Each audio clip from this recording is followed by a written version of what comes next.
Boas noites. O proxecto para a praia fluvial no río Miño, presentado no 2011 polo Concello de Lugo e a Deputación, atopouse no camiño con varios obstáculos, entre eles os informes de impacto ambiental pedidos hai máis dun ano polo Ministerio de Medio Ambiente e a Confederación Hidrográfica Miño-Sil, que fixeron que o Concello desistira en seguir adiante con este proxecto.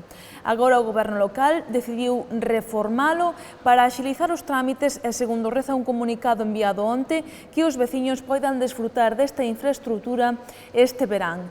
Non se concreta en que parte da tramitación se está nin cal é a nova idea.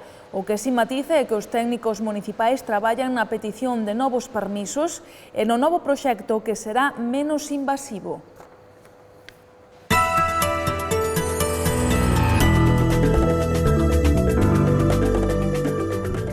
Os populares pedironlle ao Goberno local que non modifique os límites das parroquias de Pías e Tirimol en Curutelo.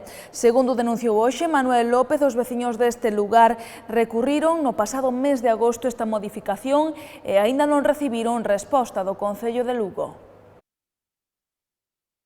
Por un decreto do Concello que se comunica o día 4 de julio de 2013, os veciños de Curutelo pasan ao pueblo do Pedrozón, co cual o lugar do Curutelo desaparece. Eu creo que é un tema importante, un tema que afecta a moitas cousas, entre eles afecta a pertenza a unha comunidade de veciños ou non, a pertenza a unha comunidade de montes ou non, incluso noutros casos se teñen dado problemas á hora do cementerio. E afecta un tema que é moi importante. Calquer veciño que venda unha casa ou unha propiedade no Curutelo vai ter un problema. No Concello vai aparecer que esa casa está ubicada no Pedrozón en Pías e no catastro sigue aparecendo que pertenece a Curutelo en Pías. Evidentemente, hai un cambio de parroquia e un lugar desaparece. É basicamente o que está sucedendo. Esta é unha decisión que se basa nunha cartografía do Concello, onde claramente hai un erro, se comunican o cambio de numeración e de lugar, e dan como é lógico e legal a posibilidade de presentar un recurso. Un recurso que os veciños presentan en tempo e forma, o día 2 de agosto, e a partir de aí é onde non entendemos nada. E non entendemos nada porque hoxe estamos a, non sei se 3 ou 4 de abril, pasaron 8 meses, me parece, e os veciños non lles contestaron absolutamente nada. O BNG levará a pleno unha proposición para que a corporación inste ao Goberno a que rebaixe o IBE que se aplica ás perruquerías e que o ano pasado o Estado subiu do 8% ao 21%. Na nosa cidade hai sobre 200 peluquerías. Iso o que supón postos de traballo, o que supón dinamismo económico. Tamén lembrar que na provincia existen ao rededor de 900 peluquerías e que no ano 2012 un 10% destes establecementos tuvo que pechar. No momento que o Goberno do Estado aproba esta subida bestial do IBE, o BNG levou ao Parlamento do Estado, o Congreso dos Deputados, levou xa unha iniciativa para que se retirara ese imposto que volvera a ser do 8%. Agora, o BNG no Concello, levamos tamén unha iniciativa para que o Concello inste a Xunta de Galicia e reclame, esta Xunta de Galicia reclame do Estado volver ao 8% este imposto. E nós, a verdade é que estamos moi afectados ca subida do IBE debido a que desde o 2012 levamos 100 cierres de perruquerías no que é na provincia. E xa non é o cierre das peluquerías, sino a cantidade de xente que se está quedando sin postos de traballo.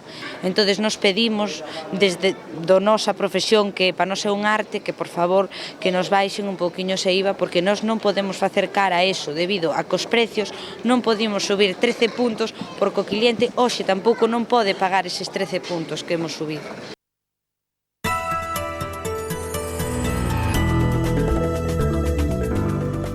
xerar unha industria galega da biomasa. Este é un dos principais obxectivos económico-industriais da Xunta para os vindeiros anos. Así o dixo hoxe o conselleiro de Economía e Industria, Francisco Conde, durante un foro organizado por Onda Cero Lugo no Hotel Méndez Núñez, no que estiveron presentes numerosas autoridades e empresarios. Neste foro, Francisco Conde tamén deu datos macroeconómicos da situación de Galicia.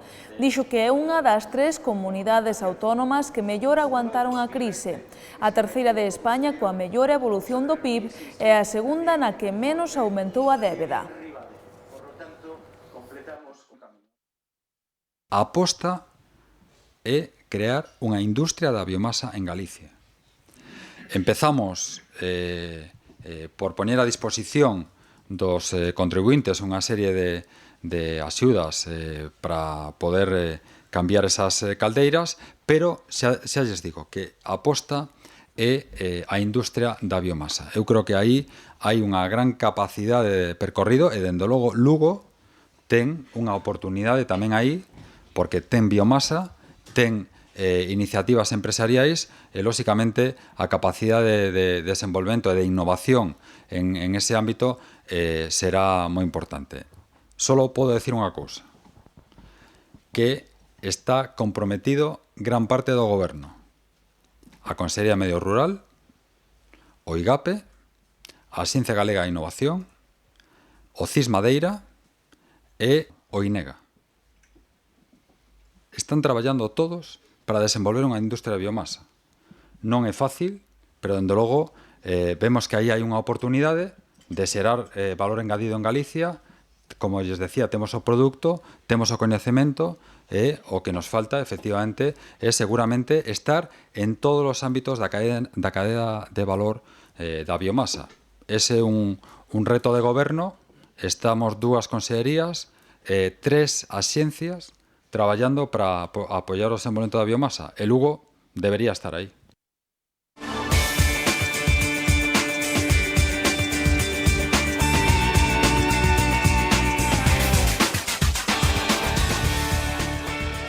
O Ensino enfronta mañá o derradeiro encontro da temporada que será no Pazo ante o Oviedo. Javi Muñoz quere que as xogadoras deixen atrás as súas irregularidades para poder gañar. Lo que más me preocupa es que seamos capaces de salir a Vilés y de hacer un parcial de 4-16 o de 4-14, no recuerdo, 4-11 y tiempo muerto, y después pues irnos a 4-16 o 6-16 o algo así, y después pues ser capaces de enganchar pues casi un número de puntos pues iguales, pero contrariamente, ¿no? Entonces, pues bueno, yo creo que sí que son por pequeños detalles que cometemos, por pequeños errores. También es verdad que son errores que a veces se repiten y otras veces no, y bueno, y yo creo que tenemos que seguir trabajando e insistiendo en que esos errores se minimicen lo máximo posible, ¿no? Hay cosas que yo creo que el equipo las tiene claras, pero bueno, pero evidentemente cuando estás jugando y cuando estás con un estrés competitivo tan alto, pues evidentemente pues puedes volver a caer en ese error, y yo creo que es mi trabajo y el del cuerpo técnico el intentar pulirlo y el intentar pues que no se vuelvan a producir y llegar a esas situaciones finales, sobre todo a las situaciones finales de los partidos donde nos juguemos los partidos, y que esos no se produzcan. Y bueno, en ese sentido, pues aprovechar estos partidos, como ya os dije desde hace unas cuantas jornadas, para intentar llegar al playoff y que sea ahí cuando no se producen. Si vamos a perder los 2 partidos que quedan, por ejemplo, y nos va a suponer eso, pues después traernos el ascenso para Lugo, pues bienvenido sea, no habría problema ninguno. A veces es por pues sin tener una explicación, ¿no? O sea, hay cosas que por ejemplo, pues una misma acción en la jugada anterior, pues eres capaz de meter una canasta pues más complicada, y una canasta fácil, pues eres capaz de fallarla o de cometer pues errores en pases que a lo mejor tenemos pues en el equipo prohibidos de una manera darlos. Pues el otro día, por ejemplo, un montón de fallos en los tiros libres, cuando somos un equipo que en el tiro libre somos un equipo bastante seguro en ese apartado, y me parece que fallamos 10 tiros libres el otro día, con lo cual pues bueno, es mucho para un equipo como el nuestro, y al final pues bueno, cada cosa son por pequeños detalles. Tampoco es cuestión ni de una jugadora ni de un aspecto en concreto. O Azcar descansa esta xornada en Liga, pero xogará un encontro máis importante, un amigable ante a selección de Xapón para recabar fondos para o rapaz lucense Saúl Cancio, que sofre unha enfermidade que non lle permite camiñar. Aproveitamos o parón da Liga, que nos toca descansar esta xornada, e que é mellor que xogar contra unha selección nacional como a selección de Xapón, que ademais ten un nivel bastante alto, está preparando o campeonato de Asia e vai ser unha das favoritas. Está adestrado por un dos mellores adestradores españois, como é Miguel Rodrigo, e bueno, para nós é tamén un orgullo poder enfrontarnos contra un equipo destas características e ademais aproveitalo para facer unha actividade social que ten carácter benéfico. Padece unha enfermidade non diagnosticada, o neno non pode andar, e bueno, todo o que se recaude durante o partido e durante esta semana que se recaudaron aquí no Centro Deportivo Terra, pois vai ir destinado ás súas terapias e intentar mellorar a súa calidade de vida, non? E bueno, un caso especial é o fillo dun dos xogadores do noso equipo filial, e bueno, todo o que podamos facer dende a Fundación Azcar e dende o Azcar Lugo pois estará na nosa man, e a ver se podemos axudalo o mellor posible entre todos. E unha das iniciativas que temos é que o pai xogue os primeiros 5 ou 10 minutos a primeira parte, e bueno, que inicie o partido co neno. O neno vai estar ao principio do partido cos xogadores, e bueno, sempre un poquinho máis emotivo se está o pai con eles, e aparte, como é un xogador do filial, pois vimos que era unha parte máis deste acto, non? Despois o pai xa se cambiará, estará o resto de actos estará con neno, pero bueno, eu creo que lle vai gustar o neno, que ao final é o centro de atención deste partido, e todo vai a prol del, entonces pois é emotivo nese aspecto. O Lugo mídese o domingo no Anxo Carro ao Mallorca. Os de Setién tentarán gañar para afastarse dos postos de descenso. O Club Deportivo Lugo recibe este domingo o Real Mallorca, nun encontro que pode ser algo semellante a unha final para ambos equipos. Pros albivermellos, pola obriga de gañar para afastarse dos postos de descenso que teñen a só 5 puntos, mentres que para o equipo vermellón a obriga de gañar ben dada pola necesidade de chegar aos postos de playoff de ascenso á primeira división. Para este encontro, Quique Setién non poderá contar co seu cerebro, xa que o coruñés Carlos Pita terá que ver o encontro dende a grada por sanción. Para suplir a súa baixa, o técnico cántabro baralla dúas opcións, a de colocar o seu sustituto natural Rafa García ou retrasar o vasco Álvaro Peña. Ambas opcións xa foron empregadas por Setién ao longo da campaña, polo que calquera delas sería posible.